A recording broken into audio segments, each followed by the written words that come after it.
International Women's Day Boss Rush. Yes, this should be a very quick video with the crystal opening at the end. And basically, I'm just going to showcase some of the champions that I used, a little bit of footage, and as well talking about the event itself. Did you enjoy it?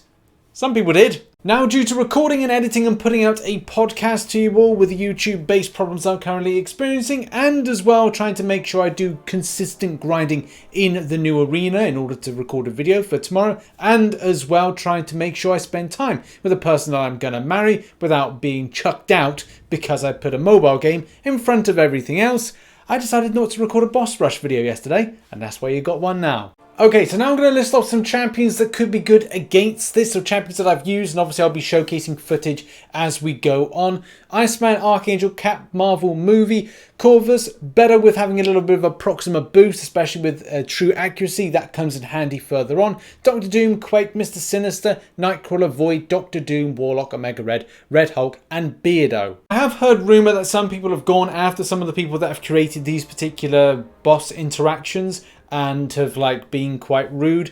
Look, don't. The fact is, it is annoying and it will be frustrating to certain people. If you are free to play, then it's important to go and grind out a load of arena, gather a load of units, and then you're able to kind of go back in and do this stuff.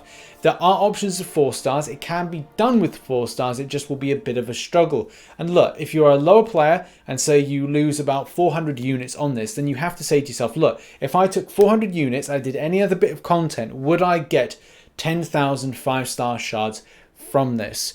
But if it takes more, you know, I can't really tailor my videos to be for every single player's participation. I've tried to make it on progression, but let's face it, everyone's going to be at different stages of the game, whether it be skill, resources obtainable for them, like units and other things, and revives and health potions.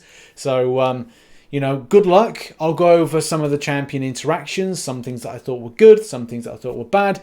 And yes, that rogue fight is a pain in the butt. Now, before we get into this, I will be putting a link in the description to other people that have done guides. It's in particular like Katie Candies. I always think that it's kind of nice to support those that have put some interactions in. So that's kind of important.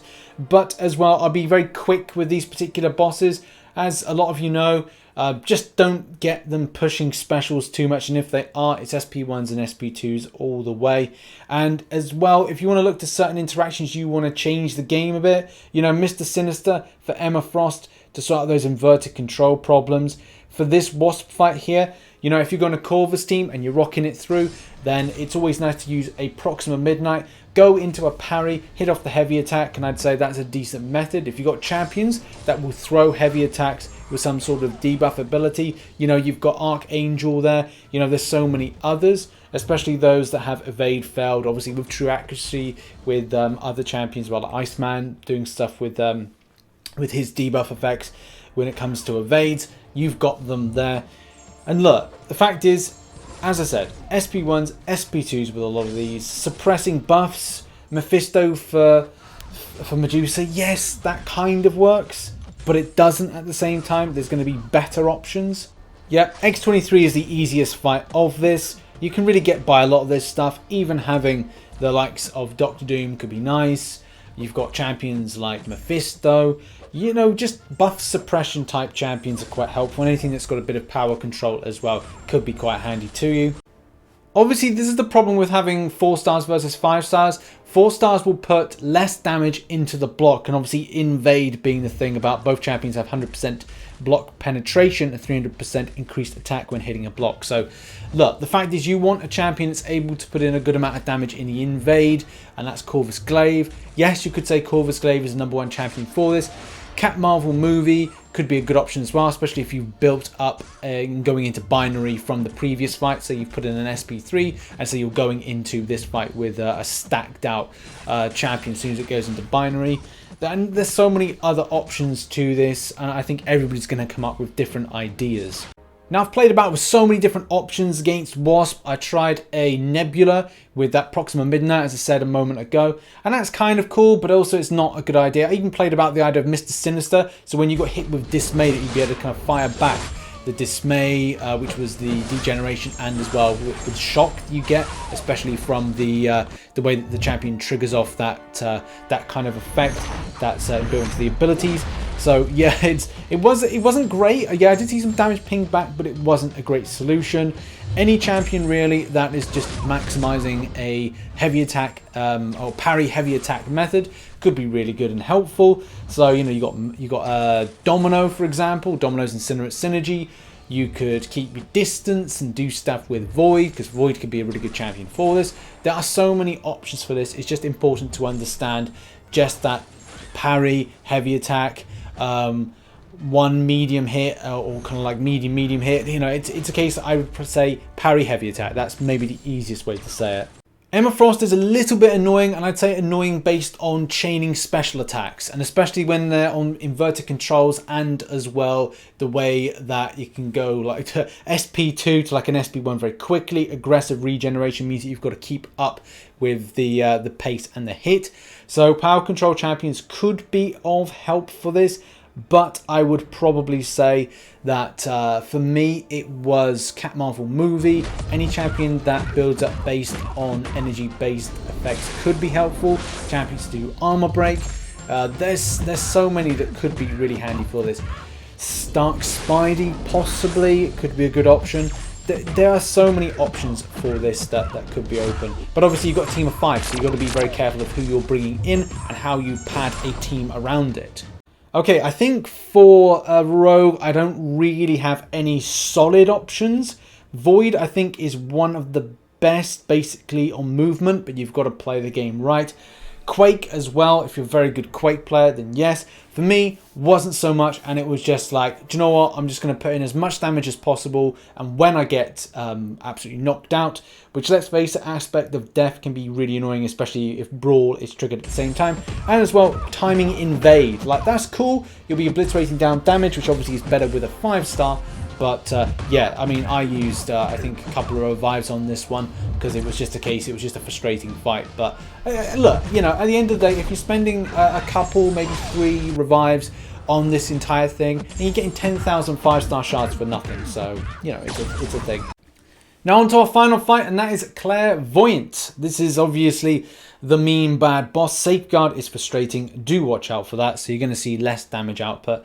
I would probably say putting some debuffs that the champion is not immune to is kind of a good thing. So I think Shock, so the champion is Poison, Incinerate, and Bleed immune. To a degree, those 3 immune. But I'd probably say just play it well, and use champions that have got something like freezing type effects, like Arcus and Iceman. Then you could juggle it up with different types of champion usages. I don't know if it would be advisable to use a Mega Red, but definitely could be a fun option, especially to kind of like keep up close and personal. So yeah, there are loads of options for this. Mighty Charge is annoying. Maybe using a champion like Nightcrawler throughout a lot of this would be quite good as well. If you are not very good at your evading skills, or maybe you got bad connection, bad device, then a champion that's got some kind of like procking evade could be quite acceptable and good for the situation. Not sure if you'd say Stark Spidey for a lot of it, but you know, you've also got Stealth Suit Spidey. So there are options out there that could be helpful. I would probably say as well anything that's got a little bit of power control if you are worried with empowered immunity. But Dr. Doom could be alright. I think I used Cat Marvel movie, I can't remember. If I remember whatever champion I was using, or champions I was using, I'll put them up on the screen during this particular section. Now obviously just want to reiterate, if you're an endgame player, you may kind of look at this and go like, do you know what, this was a piece of cake, and for other people maybe not so much. And like I said as well, because this is a lengthy event and this is on for quite a while, I would recommend, if you are struggling with it, then go, right, well, if you come to a point of stop and say, right, well, this is going to take me about 10 revives to do, if you're a really lower player, then have at it. Save up those units and do it, because again, like I said, if you're spending 400 units on something and you're never going to get 10,000 5-star shards very quickly, then this could be a good opportunity for you to do, and it's not so labor intensive as doing an entire act of one particular quest or something done completely. But you know, it's up to you how you look at this event for whatever purposes. And yes, there are frustrating fights in it, but obviously that's the same thing with the last boss rush, with Legacy's fight in particular. We're going to close off this video with a little crystal opening, and I'm going to see what the ladies have got for me, and hopefully they've got me something good. And do I want anything particular? I wouldn't mind awakening my void, but that's not like, you know, a huge thing. Hyperion is still a champion I'd love to get.